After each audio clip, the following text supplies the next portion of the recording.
To put a date watermark on your photo on Samsung Galaxy S24 Ultra, open Camera app and then tap setting icon at the top left. Under picture section, tap watermark. If this menu is still off, you can tap the on off switch until the switch turns blue to turn it on. Under info to show section, select date and deselect the other option. If needed, you can change the date format.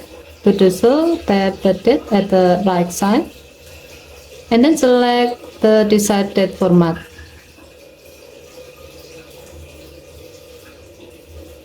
To see the result, tap the back key twice.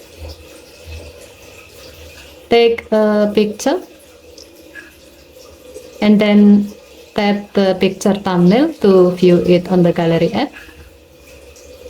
As you can see, now your phone is adding the date you took the photo as watermark to the photo you took. Okay, thank you for watching. Please help to like and subscribe. Have a nice day.